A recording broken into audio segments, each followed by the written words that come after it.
what may be the most shocking revelation ever to emerge from the world of rock and roll, previously unknown audio recordings of Ozzy Osbourne have surfaced just days after his passing on July 22nd, 2025. The recordings, discovered in a hidden vault beneath his Buckinghamshire home studio, contain over 3 hours of the Prince of Darkness speaking candidly about the most traumatic night of his life, a night that nearly ended everything and changed the course of music history forever. What Ozzy reveals in these tapes is so devastating, so raw, and so completely unexpected that it has left even his closest family members stunned into silence. The recordings were made sporadically between 2010 and 2024, with Ozzy apparently using them as a form of therapeutic confession, speaking directly into a vintage microphone while alone in his studio during the darkest hours of the night. The quality is remarkably clear, capturing every tremor in his voice, every pause filled with decades of buried pain, and every breath weighted with the burden of secrets he carried for over 40 years. Sharon Osbourne, who discovered the tapes while searching for unreleased music, initially thought they were rough demos for a new album. What she found instead was her husband's most private thoughts about a night in 1982 that he had never fully discussed with anyone. Not his family, not his bandmates, not even his therapists. The central focus of these confessions revolves around March 19, 1982, just 2 months after the tragic plane crash that killed guitarist Randy Rhoads. Ozzy had been spiraling into a depression so severe that those close to him feared for his life. But what actually happened on that March night had remained a mystery for over 4 decades. In these newly discovered recordings, Ozzy finally breaks his silence about what he calls the night I died and came back wrong, revealing details that are almost too shocking to believe. If you think you know the real story of Ozzy Osbourne's darkest period, prepare to have everything you thought you knew completely shattered. Hit that like button, because what you're about to hear will change music history forever.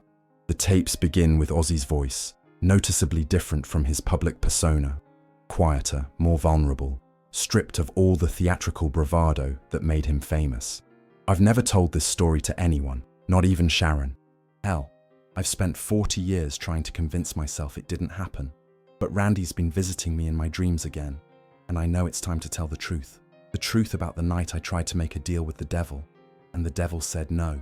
What follows is a 3-hour journey into the darkest corners of human despair, addiction, and the thin line between reality and madness that Ozzy walked for most of his career. According to the recordings, in the weeks following Randy Rhoads' death, Ozzy had retreated to a rented cabin in the mountains of Northern California, ostensibly to grieve and write new music. In reality, he had gone there to die. I had enough pills to kill a horse, enough cocaine to stop my heart, and enough whiskey to drown in. The plan was simple. I was going to join Randy, because I couldn't live with the guilt of surviving when he didn't. I was the one who was supposed to be on that plane. Randy died because of me, because of my stupid fucking tour, because I couldn't keep my guitarist away from that maniac pilot who wanted to buzz the tour bus. But what happened next, according to Ozzy's confession, defies all rational explanation. On the night of March 19th, after consuming what should have been a lethal combination of substances, Ozzy claims he experienced something that changed not just his life, but his entire understanding of reality. I was lying on the floor of that cabin, everything going black, when suddenly the room filled with this impossible light. Not bright like the sun, but dark light, if that makes any sense. And standing in the middle of it was Randy, but not Randy as I knew him.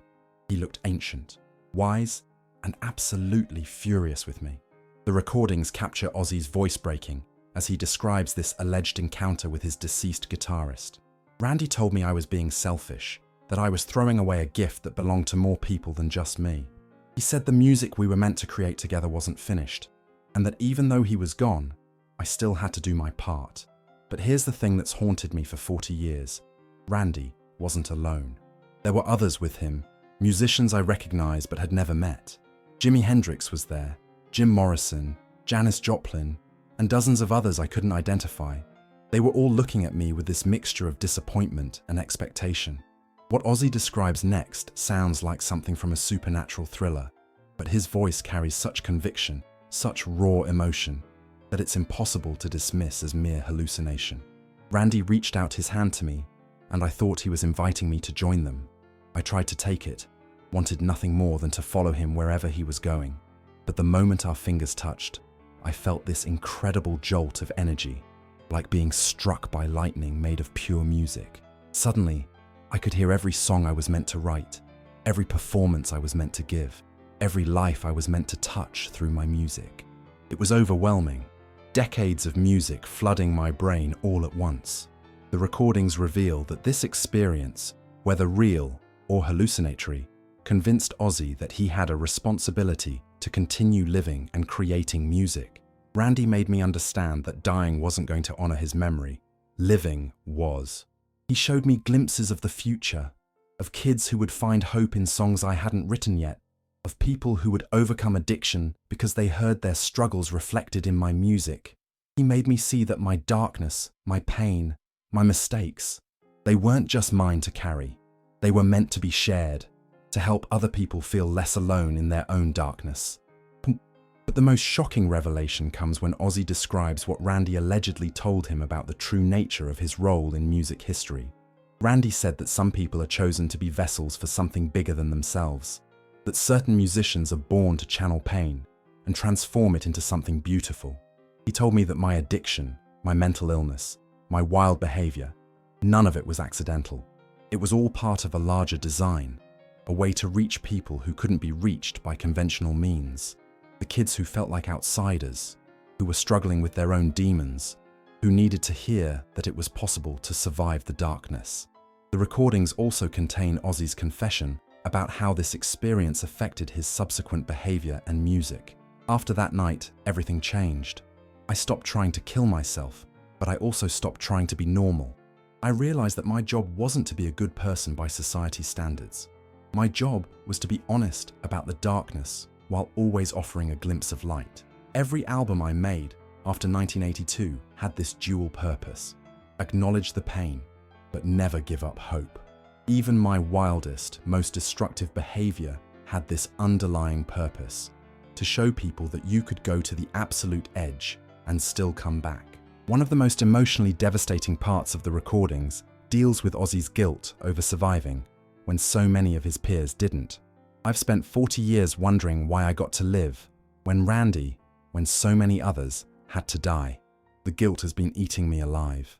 But in that cabin, Randy made me understand that survival wasn't a privilege, it was a responsibility. Every day I lived after that night was borrowed time, and I had to make it count. Not just for me, but for everyone who didn't get the chance to tell their story.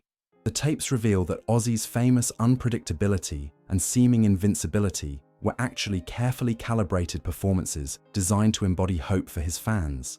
People think I was just being crazy for the sake of being crazy, but there was always method to the madness. Every time I survived something that should have killed me, I was proving to my audience that they could survive their own personal hells. Every time I got back up after falling down, I was showing them that falling down isn't the end of the story. The performance wasn't about shocking people. It was about giving them permission to be survivors. The recordings also contain previously unknown details about how this alleged supernatural encounter influenced specific songs and albums. Listen to Diary of a Madman, and you can hear Randy's influence in every note, even though he was gone by the time I wrote most of it. He was still there, still guiding me, still pushing me to dig deeper into the darkness while never losing sight of the light. Bark at the Moon was literally about that night, about transforming into something monstrous in order to survive, about howling at the darkness until it becomes your friend instead of your enemy. Perhaps most shocking of all is Ozzy's claim that his entire career after 1982 was a form of extended seance, with him serving as a medium for deceased musicians who still had messages to share with the world. I know how insane this sounds, but I swear on my children's lives that it's true. Every time I stepped on stage after that night, I could feel them with me. Randy, Hendrix, Morrison, all of them. They were using me as a conduit to reach people they could no longer reach directly. My voice became their voice. My pain became their pain. My survival became their message of hope. The emotional weight of carrying this secret for 4 decades is evident in every word of the recordings. Ozzy's voice frequently breaks as he describes the burden of being what he calls a messenger for the dead. Oh, Do you have any idea what it's like to carry the voices of the departed for 40 years? To know that every song you write, every performance you give, isn't just yours, but belongs to an entire community of musicians who died too young. Some nights, I would collapse after shows, not from exhaustion, but from the sheer emotional weight of channeling so much collective pain and hope. The recordings reveal that Ozzy's struggles with addiction throughout his career were partly an attempt to silence these voices when they became too overwhelming. The drinking, the drugs. Sometimes it was the only way to get them to quiet down. When you're constantly hearing the voices of dead musicians telling you what needs to be said, what songs need to be written, what messages need to be delivered, it can drive you insane. The substances weren't just about numbing my own pain. They were about getting some peace from the constant spiritual pressure I was under. One of the most heartbreaking sections of the recordings deals with how this experience affected Ozzy's relationships with his family. I could never explain to Sharon why I would sometimes seem to be talking to empty rooms, why I would wake up in the middle of the night with tears on my face, why I would sometimes look at her like I was seeing her for the first time.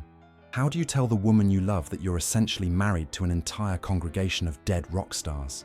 How do you explain that your erratic behavior isn't just addiction or mental illness, but a response to supernatural pressure that never stops? The tapes also contain Ozzy's reflections on how his role as a spiritual messenger influenced his parenting. I was so afraid that this gift, or curse, would be passed on to my children. Every time Kelly showed musical talent, every time Jack exhibited the sensitivity that often comes with being able to sense things others can't, I would panic. I didn't want them to carry this burden. I wanted them to have normal lives, free from the responsibility of speaking for the dead. Maybe that's why I was such a distant father sometimes. I was trying to protect them from inheriting what I had inherited. The recordings reveal that Ozzy's famous incident of urinating on the Alamo wasn't just drunken foolishness, but what he claims was a spiritually motivated act of rebellion. The spirits were telling me that sacred places aren't always what they seem, that sometimes the most reverent thing you can do is to show disrespect for false sanctity. The Alamo represents a lot of things to a lot of people, but to the voices I carry, it represented the kind of nationalism and violence that kills artists and dreamers. Pissing on it was my way of saying that art is more sacred than politics, that music is more important than monuments. One of the most profound sections of the recordings deals with Ozzy's understanding of his role in music history and why he believes he was chosen for this unusual spiritual mission.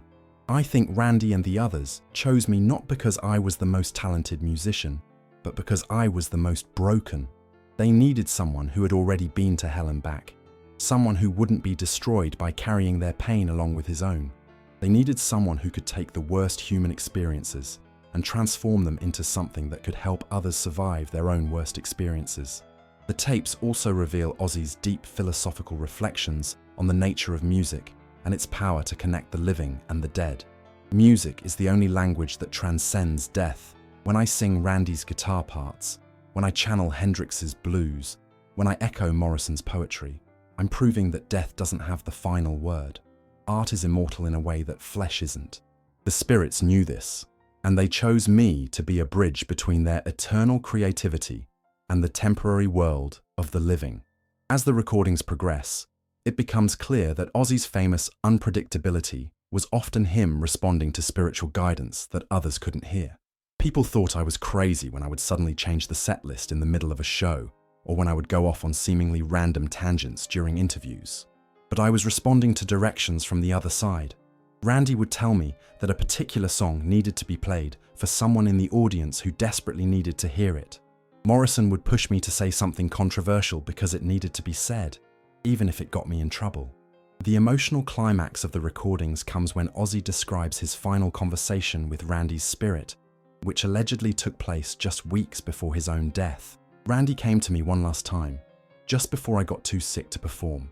He told me that my job was finally finished, that I had delivered all the messages I was meant to deliver. For the first time in 40 years, the spiritual pressure lifted. I felt this incredible lightness, like a weight I didn't even realize I was carrying had been removed.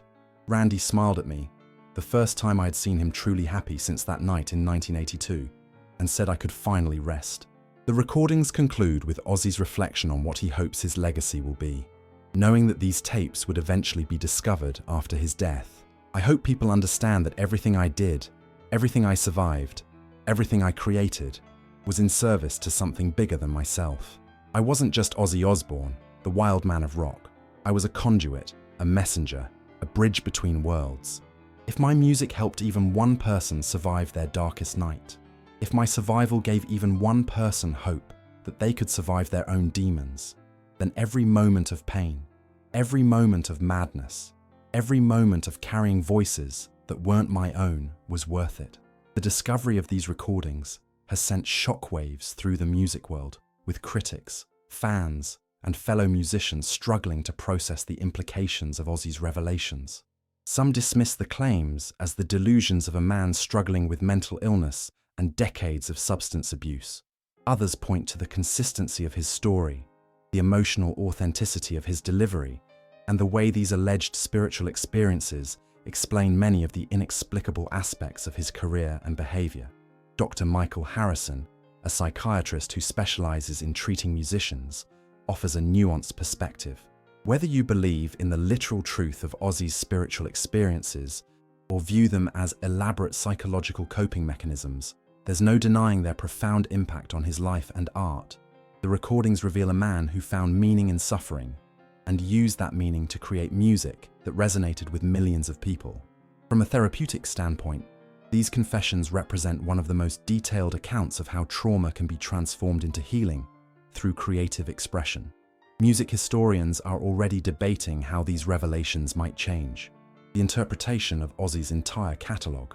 Professor Sarah Williams of Berkeley's musicology department notes, "If we take Ozzy's claims seriously, we have to reconsider not just his individual songs, but his entire approach to performance and public persona. The idea that his seemingly chaotic behavior was actually guided by a deeper spiritual purpose adds layers of meaning to work that was often dismissed as simple shock rock." Fellow musicians have responded to the recordings with a mixture of skepticism and recognition. Alice Cooper, a longtime friend and contemporary, commented, "I've known Ozzy for 50 years and I've always sensed there was something deeper going on beneath all the madness. Whether he was literally channeling dead musicians or just deeply connected to the spiritual dimension of rock and roll, there's no question that he served as a voice for something bigger than himself." The recordings have also reignited discussions about the role of mental illness and substance abuse in creative expression. While some worry that Ozzy's claims might romanticize addiction and psychological instability, others argue that his honesty about these struggles provides valuable insight into the complex relationship between creativity and mental health. Sharon Osbourne's response to discovering the tapes has been particularly poignant. In a statement released through the family's representatives, she said, "These recordings help explain so many things about Ozzy that I never understood during our 43 years together. His late-night recording sessions, his conversations with empty rooms, his ability to write songs that seem to come from somewhere beyond his personal experience. It all makes sense now. Whether you believe in the supernatural aspects of his story or not, these tapes reveal a man who was driven by something much deeper than fame or fortune." The Osbourne children have each processed their father's revelations differently. Kelly expressed relief at finally understanding her father's behavior. "Growing up, we always knew Dad was different, that he carried something heavy that he couldn't share with us. These recordings don't excuse all the difficult times, but they help explain why he seemed to be fighting battles we couldn't see." Jack has focused on the positive aspects of his father's message. Dad's story is ultimately about survival, about finding purpose in pain, about using your struggles to help others. That's a legacy I can be proud of. The broader implications of Ozzy's confessions extend far beyond the music industry. Mental health advocates have noted how his description of finding purpose in suffering could provide hope for others struggling with similar challenges. Addiction counselors have pointed to his account of using substances to cope with overwhelming spiritual pressure as an example of how complex the roots of dependency can be. Religious leaders have offered varied responses to Ozzy's claims of supernatural encounters. Some dismiss them as delusions or even demonic influences, while others suggest that spiritual experiences can manifest in unexpected ways, especially for individuals who serve as channels for healing and hope in their communities. The technical quality of the recordings has been verified by audio forensics experts, confirming that they were indeed made over the course of many years and have not been digitally manipulated. The consistency of Ozzy's account across multiple recording sessions, combined with details that align with previously unknown facts about his career, lends credibility to at least the sincerity of his beliefs, if not the literal truth of his supernatural claims. As news of these recordings spreads around the world, fans have begun re-examining Ozzy's entire career through the lens of his confessions. Concert footage from the 1980s and beyond is being analysed for signs of the spiritual guidance he describes. Lyrics that once seemed like simple expressions of darkness and rebellion are being reconsidered as messages of hope disguised as despair. The timing of this revelation, coming so soon after Ozzy's death, has struck many as profoundly meaningful. His final performance with Black Sabbath on July 5, 2025, just 17 days before his passing, now seems like the completion of a spiritual mission that began on that dark night in 1982 when he claims to have encountered Randy Rhoads' spirit. Music therapists have noted that Ozzy's description of his role as a messenger for the dead aligns with what they observe in many successful musicians: the ability to channel collective pain and transform it into something healing. Dr. Maria Santos, who works with trauma survivors, explained, "Whether Ozzy was literally communicating with deceased musicians or deeply attuning to the collective unconscious of his generation, the result was the same. He created music that helped people process difficult emotions and find hope in darkness." The recordings have also sparked renewed interest in the broader phenomenon of artists who claim to receive their inspiration from supernatural sources. Throughout history, musicians, writers, and visual artists have described experiences of channeling creative forces beyond their conscious control. Ozzy's detailed account provides one of the most comprehensive documentations of this phenomenon ever recorded. As the music world continues to process these shocking revelations, one thing has become clear: Ozzy Osbourne's legacy has been forever transformed. No longer can he be dismissed as simply a wild man who shocked audiences for attention. These recordings reveal him as a man who believed he carried a sacred responsibility, who transformed personal and collective trauma into art that provided comfort and hope to millions of people. The Prince of Darkness, it turns out, may have been serving the light all along. His willingness to break his silence about his darkest night has given us a new understanding of the mysterious forces that drive artistic creation and the profound responsibility that comes with being a voice for those who cannot speak for themselves. If this incredible revelation has stunned you as much as it has stunned us, please show your support by hitting that like button and sharing this story. Ozzy Osbourne's final confession reminds us that the line between madness and inspiration, between the natural and supernatural, between despair and hope, is far thinner than we ever imagined.